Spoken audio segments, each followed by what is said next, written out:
আমি যে স্থানের কথা বললাম শ্যামপুর কদমতলী থানাধীন শ্যামপুর এলাকার ভাঙারি বাড়ির দক্ষিণ পাশে একটি বড় মাদকের সিন্ডিকেট আছে এবং এই মাদক নিয়ন্ত্রণ করতে যেয়ে এখানে যারা মাদক কারবারি আছে তারা অস্ত্রের ব্যবহার করে থাকে। তার ধারাবাহিকতায় আমরা গতকাল উক্ত এলাকায় অভিযান পরিচালনা করি। আমার এডিসি এবং এসির নেতৃত্বে যৌথ দুটি দল যৌথভাবে অভিযান পরিচালনা করে এবং এই মাদকের যে স্পট আছে যেটাকে তারা আড়ত বলে থাকে, সেই স্থল থেকে আমরা জাহাঙ্গীর আলম টিটু, আব্দুর রাজ্জাক শানু এবং মামুন নামে তিনজন মাদক কারবারি এবং সন্ত্রাসীকে 3টি অস্ত্রসহ বিদেশি পিস্তল সহ আমরা গ্রেপ্তার করতে সক্ষম হই। আমরা টিটুর নিকট থেকে একটি বিদেশি পিস্তল, 8 রাউন্ড ম্যাগাজিন ভর্তি 8 রাউন্ড গুলি, আব্দুর রাজ্জাক শানুর নিকট থেকে একটি বিদেশি পিস্তল এবং 8 রাউন্ড গুলি সহ ম্যাগাজিন এবং মামুনের নিকট থেকে একটি বিদেশি পিস্তল এবং 40 রাউন্ড গুলি উদ্ধার করতে সক্ষম হয়। অর্থাৎ আমরা তিনজন ব্যক্তিকে 3টি বিদেশি পিস্তল এবং 60 রাউন্ড গুলি সহ গ্রেপ্তার করতে সক্ষম হয়েছি। একই সাথে তাদের এই আস্তানা থেকে আমরা 800 পিস ইয়াবা এবং প্রায় 8.5 কেজি গাঁজা উদ্ধার করতে সক্ষম হয়েছি। গাঁজাগুলো ছিল আপনার 54টা পুটলা আকারে, অর্থাৎ যেহেতু এরা বড় পরিসরে খুচরা যারা বিক্রেতা আছে তাদের নিকট বিক্রি করে, একটি পলিথিনে একটি পুটলায় 50টি করে পুড়িয়া, যেটা বলে তাদের ভাষায় পুড়িয়া, আমরা 2700 পুড়িয়া যার ওজন 8.5 কেজি প্রায় আমরা উদ্ধার করতে সক্ষম হয়েছি।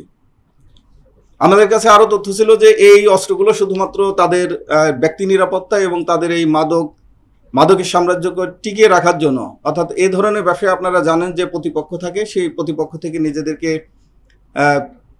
সেফ রাখার জন্য তারা এই অস্ত্রগুলো ব্যবহার করে থাকে। প্রাথমিকভাবে তারা এই অস্ত্রের কথা আমাদের কাছে স্বীকার করেছে। তারা আমাদের কাছে গ্রেপ্তার আছে। আমরা তাদেরকে বিস্তারিত তাদেরকে বিজ্ঞ আদালতে প্রেরণ করব। আজকে প্রেরণ করে তাদেরকে রিমান্ডে নিয়ে এসে বিস্তারিত জানার চেষ্টা করব এই অস্ত্রের উৎস কোথায় এবং এই অস্ত্রগুলো কোন কোন কাজে ব্যবহৃত হয়। প্রাথমিকভাবে তারা স্বীকার করেছে এগুলো তাদের মাদকের যে সাম্রাজ্য, সেই সাম্রাজ্য টিকে রাখতে তারা এই মাদক অস্ত্রগুলো ব্যবহার করে থাকে। আপনারা জানেন যে এই ধরনের অবৈধ অস্ত্র শুধুমাত্র এই একটি ক্ষেত্রেই নয়, বিভিন্ন ক্ষেত্রে ব্যবহার হয়ে থাকে। যেমন পলিটিক্যাল ক্লিংয়ের ক্ষেত্রে ব্যবহার করে থাকে।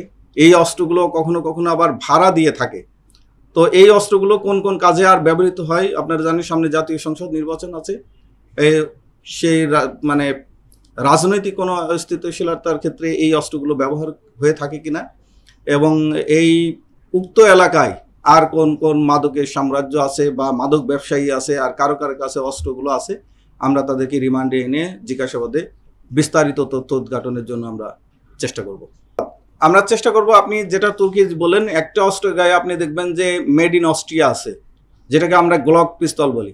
আপনারা ইতিমধ্যেই জানেন যে জুলাই আগস্ট ঘটনায় আমাদের থানা পুলিশ হেফাজত থেকে, অর্থাৎ পুলিশের অনেক অস্ত্র, অর্থাৎ আইন শৃঙ্খলা বাহিনীর অনেক অস্ত্র কিন্তু খোয়া গিয়েছে। আমরা সেখানে মিলাই দেখব যে সেখানে পুলিশের ব্যবহৃত কোনো অস্ত্র এখানে ছিল কিনা। অবশ্যই আমরা এটি দেখব যে কোন পথে অস্ত্রগুলো আসে এবং আমরা যাদেরকে গ্রেপ্তার করেছি তারা খুচরা বিক্রেতা নয়। আমি আবার বলি, তারা খুচরা বিক্রেতা নয়, তাদের ভাষায় তারা পাইকারি বিক্রেতা। অর্থাৎ আমরা কারণ বাজারে যখন দেখি যে ফলের আড়ত আছে, সবজির আড়ত আছে, এরাও ঠিক এই আড়তদারের মতোই ব্যবসাটা পরিচালনা করে।